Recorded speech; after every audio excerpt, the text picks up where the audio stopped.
Painted, Painless Learning. વિષય અર્થશાસ્ત્ર chapter number 5 ગરીબી વિશે આપણે ભણતા હતા. એમાં આપણે અત્યારે ગરીબીના કારણો વિશેનો અભ્યાસ કરતા હતા, જે પૈકી ગરીબીનું પહેલું કારણ ઐતિહાસિક કારણ આપણે જોતા હતા. ઐતિહાસિક કારણમાં આપણે એવું જોયું, હવે કોઈના અવાજ આવવાનો જોયો ને તો સીધો બહાર. ઐતિહાસિક કારણમાં આપણે એવું જોયું કે જે વિદેશી પ્રજા આવી, આ વિદેશી પ્રજાએ કઈ રીતે ભારતના ખેતી ક્ષેત્ર અને લઘુ તથા નાના પાયાના ઉદ્યોગોને નુકસાન પહોંચાડ્યું. પરિણામે ભારતના અર્થતંત્રમાં શું જોવા મળી? ગરીબી જોવા મળી. આની વાત કરશું. આજના દિવસમાં આપણે જે છે, આજના દિવસમાં આપણે મુદ્દા તો ભણશું, સાથે સાથે તમે જે બ્લુપ્રિન્ટની વાત કરતા હતા એ પણ ટૂંક સમયમાં હમણાં આપણે જે છે બ્લુપ્રિન્ટ પણ તમને આપી દેવાના છીએ. 1 થી લઈને 11 ચેપ્ટરની બ્લુપ્રિન્ટ તૈયાર છે. હજી 12મા ચેપ્ટરના માર્ક નક્કી થયેલા નથી.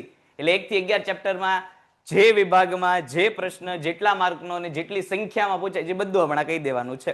પણ ત્યાં સુધી પહેલા આપણે જે છે અમુક મુદ્દા પૂરા કરી દઈએ. આગળ વધીએ ઐતિહાસિક કારણોમાં.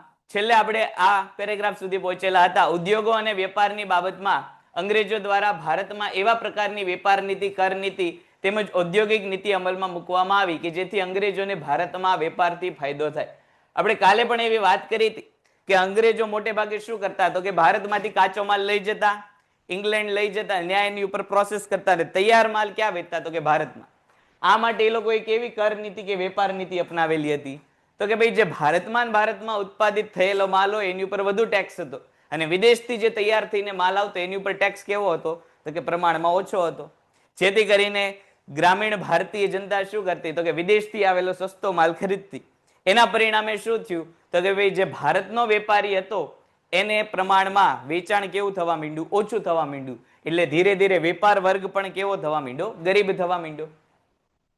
ભારતીય નિકાસો માટે યુરોપના બજારોમાં વિવિધ પ્રતિબંધો મૂકવામાં આવ્યા. જ્યારે ઇંગ્લેન્ડમાં ઉત્પાદિત વસ્તુઓ ભારતમાં વેચાણ માટે વિશેષ પ્રકારની કર રાહતો અને જે છે છૂટછાટ આપવામાં આવી કે અહીંથી આપણે વિદેશમાં વસ્તુનું વેચાણ કરવું હોય તો વિદેશમાં ભારતમાંથી વસ્તુ જાય એ કેવી હતી, પ્રતિબંધિત હતી.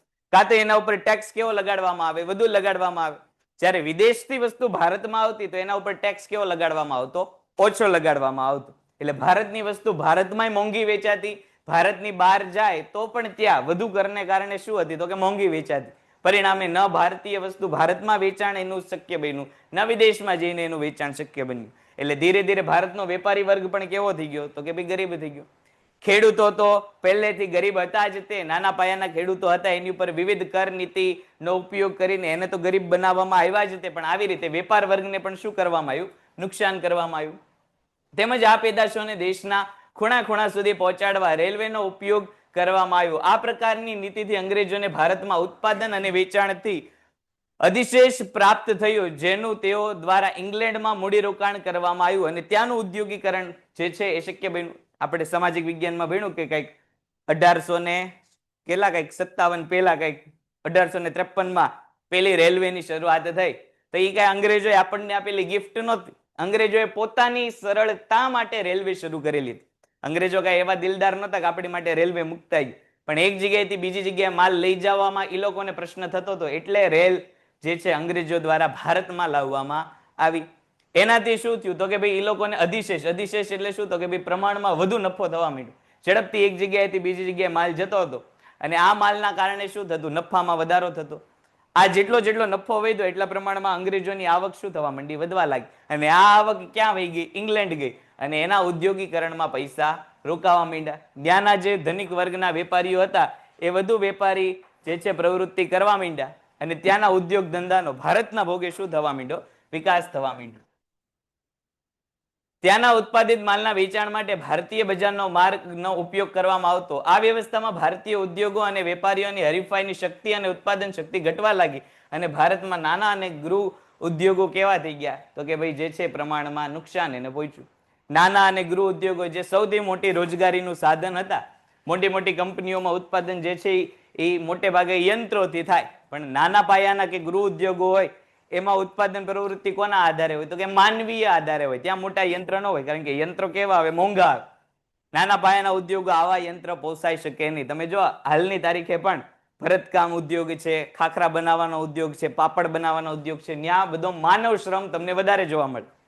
આ બધા કેવા ઉદ્યોગ છે? ગૃહ ઉદ્યોગ છે. એટલે કે ત્યાં કર્મચારીની સંખ્યા તમને કેવી જોવા મળે? પ્રમાણમાં વધારે જોવા મળે. બીજા કર્મચારીની સંખ્યા કેવી જોવા મળે? વધારે. અને એ જ તે નાના અને ગૃહ ઉદ્યોગોનો શું થઈ ગયો અંગ્રેજો આવ્યા પછી? તો કે ભાઈ એને નુકસાન પહોંચ્યું, પરિણામે ધીરે ધીરે ઉદ્યોગ ક્ષેત્ર ભારતમાં કેવું થઈ ગયું? તો કે ભાઈ પ્રમાણમાં નબળું બની ગયું. આગળ વધીએ. બીજું કારણ ગ્રામીણ ગરીબીના કારણો. પેલું આપણે જોયું ઐતિહાસિક કારણ. ઐતિહાસિકમાં વિદેશી પ્રજાઓએ જે પ્રમાણમાં ભારતમાં રાજ કર્યું એના વિશેની વાત. હવે આપણે ગ્રામીણ ગરીબી, કે ભાઈ ગ્રામીણ ક્ષેત્રમાં ગામડામાં શું કામ આપણને ગરીબી જોવા મળે છે એના વિશેની વાત કરીએ. પેલું કુદરતી પરિબળ, કે ગ્રામીણ ક્ષેત્રમાં શરૂઆતથી લઈને આઝાદી પહેલાથી લઈને અત્યાર સુધી ગ્રામીણ ક્ષેત્રમાં ખેતી પ્રવૃત્તિ કઈ રીતે થાય છે? તો કે કુદરત આધારિત. કુદરત એટલે શું? તો કે ભાઈ વરસાદ આધારિત ખેતી થાય છે. ગામડામાં સિંચાઈની સગવડતા કેવી છે? પ્રમાણમાં ઓછી છે. એટલે વરસાદ પડે તો ખેતી થાય, વરસાદ ન પડે તો ખેતી ન થાય. આ ઉપરાંત પાણીનો સંગ્રહ કરવાની વ્યવસ્થા નથી. એવી જ રીતે અનાજનો સંગ્રહ કરવાની એ વ્યવસ્થા નથી.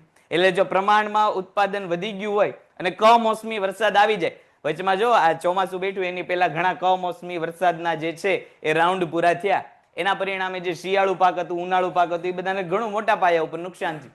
શું કામ? તો કે ભાઈ ખેડૂત એક તો ગરીબ છે, સિંચાઈની સગવડતા નથી, જે પાક બનાવીને એ લોકોએ જે છે ખેતી કરેલી છે એ પાછી સાચવવાની એ લોકો પાસે જગ્યા નથી.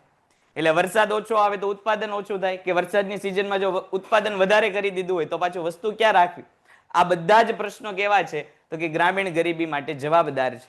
એટલે જ્યાં સુધી વરસાદ હોય ત્યાં સુધી ગામડાનો ખેડૂત શું કરી શકે? ઉત્પાદનની પ્રવૃત્તિ કરી શકે, આવક સર્જનની પ્રવૃત્તિ કરી શકે. એટલે કે વર્ષમાં એની પાસે કામ કેટલું હોય? 3 થી 4 મહિના પૂરતું જ તે, જ્યાં સુધી વરસાદ આવતો હોય ત્યાં સુધી. અને પાકનું કાંઈ એવું નથી કે આજે ઉગાડો ને કાલ તમને પાક મળી જાય. પાકને ઉગવામાં અમુક સમય લાગે. એનો અર્થ એ કે જ્યાં સુધી ચોમાસું ચાલતું હોય ત્યાં સુધી 1 કે વધીને 2 કે 3 વાર ખેડૂત જે છે ખેતરમાં ખેતી કરી શકે. આ 4 મહિના સિવાય બીજા સમયમાં શું હોય ખેડૂત? તો કે બીજા સમયમાં તો પાછો બેરોજગાર, એને પાછી પાણીની કે સિંચાઈની સગવડ નથી, એટલે શિયાળામાં કે ઉનાળામાં તો પાછો ખેતી કરી શકવાનો નથી. આવી પરિસ્થિતિમાં શું બનવાનું છે? તો કે આવક ન હોવાથી, ઉત્પાદનની પ્રવૃત્તિ ન હોવાથી, રોજગાર ન હોવાથી ગ્રામીણ ગરીબો કેવા જોવા મળશે? તમને વધારે જોવા મળશે. ભારતમાં શરૂઆતથી જ તે ખેતી પ્રધાન દેશ રહ્યો છે અને આજે પણ વસ્તીનો એક મોટો ભાગ ગામડામાં રહે છે અને ખેતી ક્ષેત્ર ઉપર નિર્ભર છે. ભારતમાં ખેતી ક્ષેત્રે ઉત્પાદનનો આધાર મુખ્યત્વે કુદરતી પરિબળો જેવા કે વરસાદ, હવામાન વગેરે ઉપર રહેલો છે. વારંવાર પડતા દુષ્કાળ, વરસાદની અનિશ્ચિતતા, પૂર વગેરેને કારણે ખેતી ક્ષેત્ર કેવું બન્યું? તો કે ઉત્પાદન જે છે પ્રમાણમાં ઓછું બન્યું. આગળ હમણાં આપણે ભણશું ત્યારે આપણને ખબર પડશે કે દેશની લગભગ હાલની તારીખે પણ 70% જેટલી વસ્તી ક્યાં વસે છે? ગામડામાં. અને આ 70% માંથી લગભગ 80% લોકો કેવા છે? જે માત્ર ને માત્ર ખેતી કરતા હોય. એ લોકો પાસે રોજગારીનું બીજું કોઈ સાધન નથી. તો આ 80% વર્ગ જે માત્ર ખેતી સાથે સંકળાયેલો છે એને કામ પણ ક્યારે મળે? જ્યારે વરસાદ પડતો હોય ત્યારે. વરસાદ સિવાય એને કામ મળવાનું નથી. તો એ વ્યક્તિ કેવો થઈ જશે બાકીના સમયમાં? ગરીબ. બીજું આપણને કીધેલું છે વસ્તી વિષયક પરિબળ. ભારતમાં આઝાદી પછી આયોજન કાળ દરમિયાન આર્થિક વિકાસ તો ઝડપથી થયો જ તે સાથે સાથે આરોગ્યની સુવિધાઓ જે છે એમાં સારો એવો ફેરફાર થયો. એટલે મૃત્યુ દરમાં શું થયો? ઘટાડો થયો. લોકોની મરવાની સંખ્યા ઘટી ગઈ, પણ સામે પક્ષે જન્મ દરમાં જે છે એ ઘટાડો થયો નહીં. એટલે મૃત્યુ ઓછો થયા, જન્મ કેવા થવા માંડ્યા? વધારે થવા માંડ્યા. એટલે દેશની ઓવરઓલ કુલ વસ્તીમાં શું થઈ ગયો? વધારો થઈ ગયો. આ વસ્તીનો કુલ વધારો જે છે એ આગળ જતા શું લાવ્યું? તો કે એક પ્રકારની આશ્રિત વસ્તી બની. અને આ આશ્રિત વસ્તી આગળ જતા કેવી થઈ ગઈ? ગરીબ થઈ ગઈ. કારણ કે બધા જ લોકો જેટલી વસ્તી આવે છે એટલા પ્રમાણમાં પછી રોજગારી તો થતી નથી. પ્રયત્ન થાય છે રોજગારી વધારવાના, દર વર્ષે નવી રોજગારી આવે છે, પણ જેટલા પ્રમાણમાં રોજગારીની નવી તકો આવે છે એનાથી 2 કે 4 ગણી વસ્તીમાં શું થાય છે? વધારો થાય છે. તો આવનાર સમયમાં કે જ્યાં રોજગારી ઓછી છે અને વસ્તી વધારે છે, તો એવી પરિસ્થિતિ કોને લાવશે? ગરીબીને લાવશે. ઝડપથી વધતી વસ્તીને કારણે માથાદીઠ આવકમાં ખાસ વધારો થયો નહીં. નીચી માથાદીઠ આવક અને કુટુંબના મોટા કદને કારણે જીવનની ગુણવત્તાનું સ્તર કેવા થઈ ગયા? તો કે ભાઈ નીચા થઈ ગયા. જીવન જરૂરી જે 5 વસ્તુ છે, રોટી, કપડા, મકાન, આરોગ્ય અને શિક્ષણ, આવી વસ્તુ પણ ધીરે ધીરે લોકો પાસે કેવી થઈ ગઈ? ઓછી થઈ ગઈ. કારણ કે વ્યક્તિની આવક ધીરે ધીરે ઘટવા માંડી, સામે પક્ષી કુટુંબનું કદ કેવું થવા માંડ્યું, મોટું. ઘરમાં કમાવાવાળો એક વ્યક્તિ હોય પણ એના ઉપર આશ્રિત, એટલે કે એક કમાવાવાળા વ્યક્તિને કેટલાનું ભરણ પોષણ કરવાનું, તો જેટલા ઘરમાં 7 જણા 8 જણા 10 જણા હોય એ બધાનું ભરણ પોષણ કરવાનું. એટલે માથાદીઠ આવક કેવી થઈ ગઈ, લોકોની ઓછી થઈ ગઈ. હવે દાખલા તરીકે કોઈ ઘરમાં 10 વ્યક્તિ હોય, કોઈ એક જ વ્યક્તિ કમાતો હોય ને એનો મહિનાનો પગાર 10,000 હોય, તો માથાદીઠ આવક કુટુંબની કેટલી થઈ? 1,000 રૂપિયા પર પર્સન. 1,000 રૂપિયા. મહિને 1,000 રૂપિયામાં કાંઈ થવાનું કાંઈ ન. એનો અર્થ એ થયો કે ધીરે ધીરે આગળ જતા વસ્તીનું મોટું કદ આખા જ પરિવાર માટે શું લાવ્યું? ગરીબી લાવ્યું.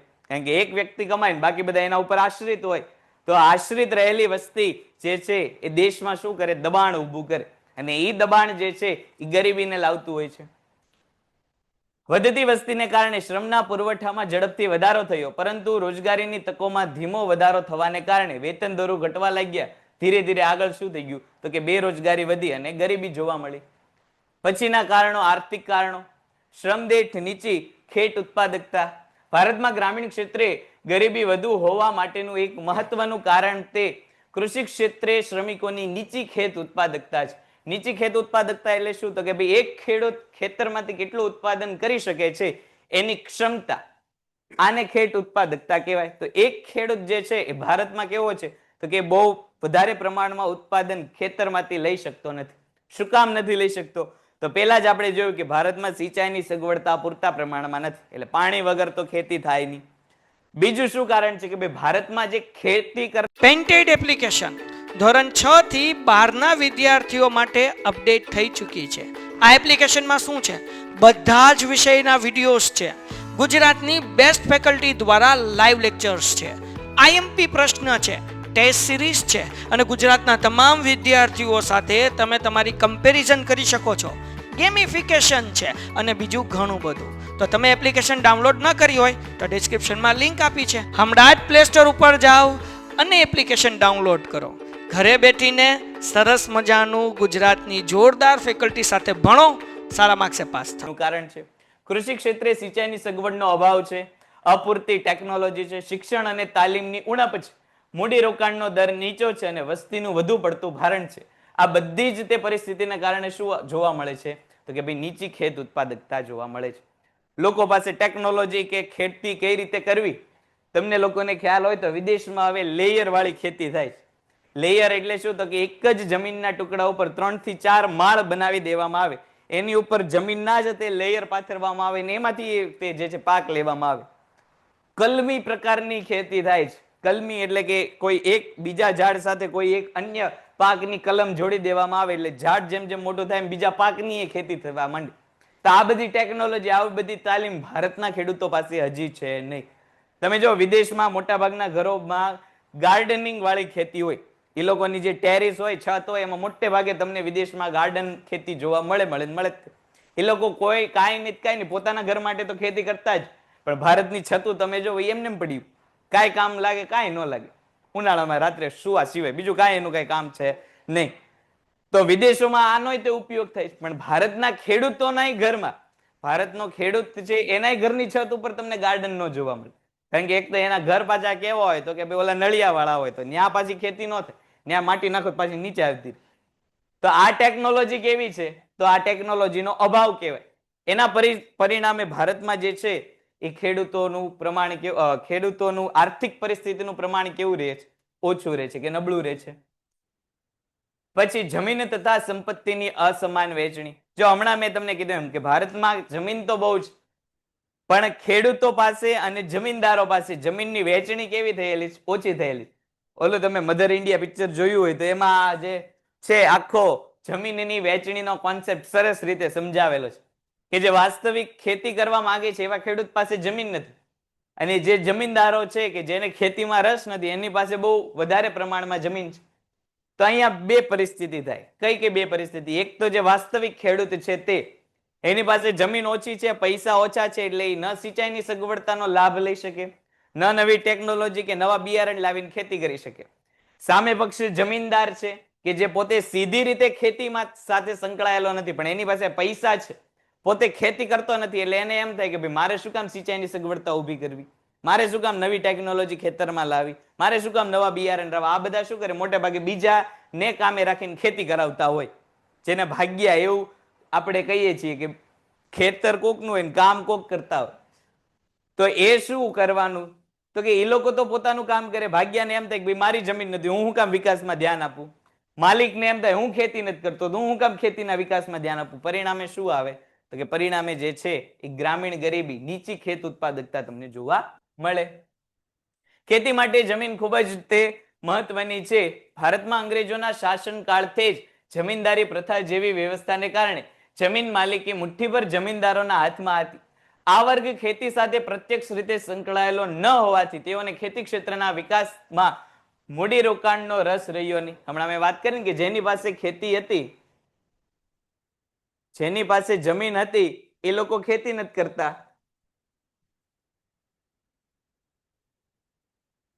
જેની પાસે જમીન હતી એ લોકો ખેતી નથી કરતા, એટલે એ લોકોએ શું કર્યું? તો કે પૈસાનું મૂડીરોકાણ ખેતી ક્ષેત્રમાં જે છે એ કરવાનું બંધ કરી દીધું. સામે પક્ષે ખેડૂત તો ગરીબ જ છે, એટલે ગરીબ ખેડૂત હોય તે મૂડીરોકાણ પોતાની ખેતીમાં કર્યું નહીં. એ આગળ જતા શું લાવી? નીચી ખેત ઉત્પાદકતા.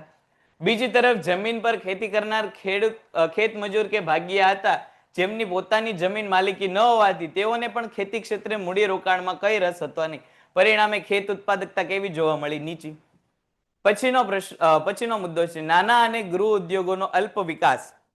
કે દેશમાં આયોજન કાળથી જ તેને ખાસ કરીને બીજી પંચવર્ષીય યોજનાથી સરકારે મોટા અને પાયાના ઉદ્યોગોના વિકાસ ઉપર જે છે ખાસ ધ્યાન આપ્યું. આ મોટા અને પાયાના ઉદ્યોગો કેવા હતા? તો કે આ બધા જ તે યંત્ર સંચાલિત હતા, કે ત્યાં મોટા ભાગનું કામ કોણ કરતું? યંત્ર કરતું. એટલે મોટા અને ભારે ઉદ્યોગોનો તો વિકાસ થયો. આ વિકાસની સાથે સાથે શું થયું? નવા મશીન આવ્યા. જે રોજગારી વ્યક્તિને મળવી જોઈતી હતી એ રોજગારી કોને મળવા માંડી? મશીનને મળવા માંડી. તો આગળ જતા આ પરિસ્થિતિ કોને જોવા મળી? તો કે ભાઈ કર્મચારીઓને જે છે આવી રોજગારીનો લાભ મળ્યો નહીં. નવી નવી કંપની તો સ્થપાણી, પણ કંપની ઉત્પાદન કોના દ્વારા કરવા માંડી? મશીન કે યંત્રો દ્વારા. તો યંત્ર તો કામ કરતું હતું, સામે પક્ષે કર્મચારીઓ કેવા થઈ ગયા? બેરોજગાર. એટલે ઉદ્યોગોનો વિકાસ થયો, પણ ઉદ્યોગોના વિકાસની સાથે સાથે રોજગારીમાં વધારો થયો નહીં. અને બીજી બાજુ જે નાના કે ગૃહ ઉદ્યોગો હતા, આ નાના અને ગૃહ ઉદ્યોગોનો વિકાસ કેવો કર્યો? ઓછો કર્યો. કે જ્યાં યંત્ર ના બદલે કોણ ઉત્પાદન કરતું હતું? વ્યક્તિ, માણસ, કર્મચારી ઉત્પાદન કરતું હતું. પણ એનો વિકાસ થઈ શક્યો નહીં. શું કામ? તો કે એક તો એની કોમ્પિટિશન કોની હારે હતી? તો કે ભાઈ મોટા ઉદ્યોગો સાથે હતી, કે જેનું ઉત્પાદન કેવું હોય? લાર્જ સ્કેલ ઉપર હોય, મોટું ઉત્પાદન કરતા હોય. એટલે એને ઉત્પાદનની પડતર કેવી આવે? ઉત્પાદનનો ખર્ચો કેવો આવે? ઓછો આવે. નાના પાયાના કે ગૃહ ઉદ્યોગો ઉત્પાદન કેવું કરતા હોય? ઝીણી ઝીણી કે નાની ક્વોન્ટિટીમાં કરતા હોય. એનો ઉત્પાદનનો જથ્થો કેવો હોય? ઓછો હોય. એટલા માટે એનો ઉત્પાદન ખર્ચ કેવો આવે? વધારે આવે. તો સ્વાભાવિક છે કે કસ્ટમર જે છે એ એક જ પ્રકારની વસ્તુ મળતી હોય તો એ સસ્તી જ વસ્તુ લેવાનું. અને સસ્તી વસ્તુ કોણ બનાવતું? તો કે મોટા ઉદ્યોગો. અને મોટા ઉદ્યોગમાં કોણ બનાવતું? તો કે યંત્ર. એટલે ધીરે ધીરે નાના અને ગૃહ ઉદ્યોગો કેવા થઈ ગયા? તો કે બંધ થવા માંડ્યા. ભારતમાં બીજી પંચવર્ષીય યોજનાથી આર્થિક વિકાસની વ્યૂહરચનાના ભાગરૂપે પાયાના અને ભારે ઉદ્યોગોના મહત્વ આપવામાં આવ્યું, પરંતુ ગ્રામીણ ક્ષેત્રે નાના અને ગૃહ ઉદ્યોગો કે જેમાં રોજગારી, ઉત્પાદન અને આવકની ખૂબ જ મોટા પ્રમાણમાં ફાળો હતો તેમની અવગણના કરવામાં આવી. આ ઉપરાંત ખેતી સાથે સંલગ્ન પશુપાલન, ડેરી, મત્સ્ય વગેરે ઉદ્યોગોનું પણ શું થયું? તો કે કાળક્રમે એનું પણ વિકાસ ઉપર કોઈએ ધ્યાન આપ્યું નહીં. એ આગળ જતા શું બની? તો કે ભાઈ અલ્પ કે નાના ઉદ્યોગોના પતનનું એક કારણ બન્યું, કે જે વ્યક્તિને વધુ રોજગારી આપતું હતું એવા ઉદ્યોગો ધીરે ધીરે કેવા થવા માંડ્યા? બંધ થવા માંડ્યા. આ પરિસ્થિતિને કારણે શું સર્જાણું? તો કે ભાઈ ગરીબી સર્જાણી. ઝડપથી વધતા ભાવ, મોંઘવારી વધે એમ ગરીબીનું પ્રમાણ કેવું થઈ જાય? વધી જાય.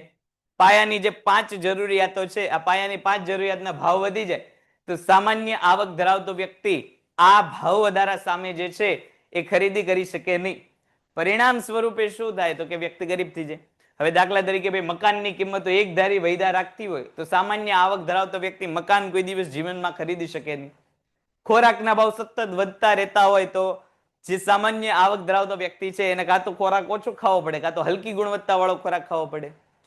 એક ધારો શિક્ષણના ભાવોમાં વધારો થતો હોય તો જે વ્યક્તિ સામાન્ય પ્રકારની આવક મેળવે છે એને ધીરે ધીરે શિક્ષણ શું કરવું પડે? છોડી દેવું પડે. જે વ્યક્તિ જો એક ધારો આરોગ્યના ભાવોમાં વધારો થતો હોય કે રોજગારને લગતી વસ્તુઓ કે સારવારના ભાવોમાં એક ધારો વધારો થતો હોય તો ધીરે ધીરે ગરીબ વ્યક્તિઓએ શું કરવું પડે? તો કે ભાઈ રોજગારથી દૂર રહેવું પડે. તો જેમ જેમ વસ્તુનો ભાવ વધારો થશે, સામે પક્ષે આવક જો નહીં વધતી હોય તો વ્યક્તિ ધીરે ધીરે કઈ બાજુ વયો જશે? ગરીબી બાજુ વયો જશે. કારણ કે એની આવક કાં તો સ્થિર છે કાં તો વધે છે, પણ એનો દર કેવો છે? ઓછો છે. સામે પક્ષે વસ્તુની કિંમતો કેવી છે? તો કે એ તો ભાઈ ઝડપથી વધતી જાય છે, એને કંટ્રોલ કરી શકાતો નથી. તો વ્યક્તિ ધીરે ધીરે કઈ બાજુ વયો જશે? ગરીબી બાજુ. વધતા ભાવો ગરીબીને ગંભીર રીતે અસર કરે છે. યુદ્ધ, દુષ્કાળ, નીચી રાષ્ટ્રીય ઉત્પાદન, ઝડપથી વધતી માંગ, ઉત્પાદન ખર્ચમાં થતો વધારો વગેરેને કારણે જે છે ચીજ વસ્તુ અને સેવા તેમજ ખાદ્ય ચીજ વસ્તુઓના ભાવ કેવા થઈ ગયા? ઝડપથી વધવા લાગ્યા. તમે જો અત્યારે ખાડી દેશોમાં જે છે એકબીજા દેશો એકબીજા યુદ્ધ કરે છે, પરિણામે શું થાય? તો કે ક્રૂડ ઓઇલના ભાવ વધશે. ક્રૂડ ઓઇલના ભાવ વધે એટલે પેટ્રોલ ડીઝલ કેવું થઈ જાય? મોંઘું થઈ જાય. એટલે સૌથી પહેલી અસર કોને થાય? જે લોકો 2 વ્હીલ 4 વ્હીલ કે કોઈ પણ ઇલેક્ટ્રિક સિવાયના વ્હીકલ વાપરતા હોય એ લોકોને સીધી અસર થાય. બીજી અસર કોને થાય? તો કે ભાઈ શાકભાજીથી લઈને જેટલું ઉત્પાદનની પ્રવૃત્તિ કરે છે બધાને થાય. શું કામ? તો કે ટ્રાન્સપોર્ટેશન જે છે એ મોટે ભાગે કોના દ્વારા થતો હોય? તો કે ટ્રક દ્વારા. અને ટ્રકમાં જ તે ઈંધણ મોંઘું થઈ જાય તો ટ્રક વાળા પોતાના ભાડા કેવા કરી નાખે? વધારી દે. હવે ટ્રકનું ભાડું વધી જાય, એક જગ્યાએથી બીજી જગ્યાએ ટ્રક માલ સામાન પહોંચાડવાનો ખર્ચ પોતાનો જે છે વધારે માંગે તો ઉત્પાદકો શું કરે? એ પોતાની વસ્તુનો ભાવ વધારી નાખે.